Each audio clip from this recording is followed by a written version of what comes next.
Chinese jet fired flares in front of a helicopter over international waters in South China Sea, Canadian Navy says. This post received a score of 3,300, with an upvote ratio of 96%. Here are the top comments in response to this article. We are this close to some Chinese pilot making a mistake and ruining Christmas for everyone. Good news is America doesn't historically go to war for plane incidents. Bad news is America goes to war all the time over boat fuckery. We don't tolerate boat fuckery very much at all. Do not fuck with our boats. Turn off the motor on a boat and she floats. Turn off the engine on a jet and wheel, gravity. Boats are clearly more valuable. Another day of being weird on the high seas.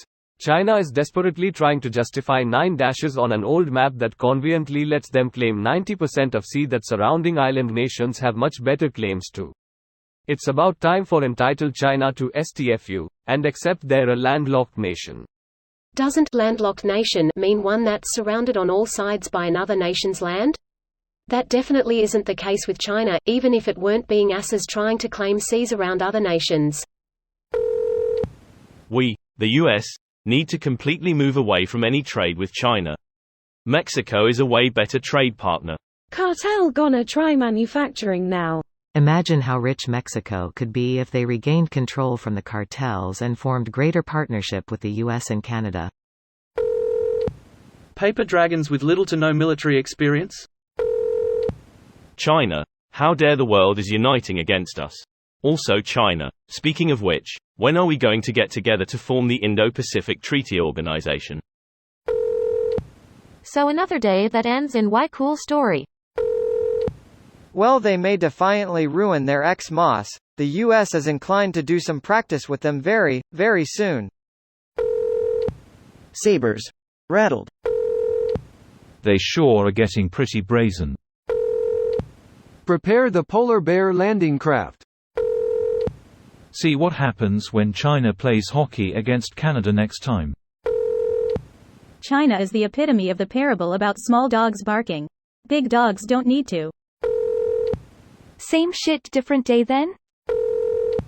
The only thing these despots understand is force. Would love to see them try it if there were F-35s on patrol with the ships. Embargo. Hit them where it hurts most. Straight in their treasury. Sure, it's going to suck paying more for cheap crap made in China, when that same cheap crap is made in the States, but in the long run? Worth it. What China makes isn't just crap though. If it was just fidget spinners then sure. A bit over 40% of US imports come from China, so it wouldn't be easy to replace that quickly. It wouldn't just be a case of paying a bit more for products, it would hurt the US economy as a whole. Yeah, we saw that with the global mask and other medical equipment shortage when COVID first broke out. I'm all about supporting, de-risking, or better yet, diversifying our supply chains. Not just rely on one country for everything of one vital thing. And it will take a while. We are starting to see the seeds of that happening thanks to zero COVID lockdowns messing up manufacturing for lots of foreign businesses. This video was automatically created by Reddit to speech. The article and comments in this video were selected from Reddit according to their upvotes, and any paraphrasing was performed by smmry.com, without any human intervention.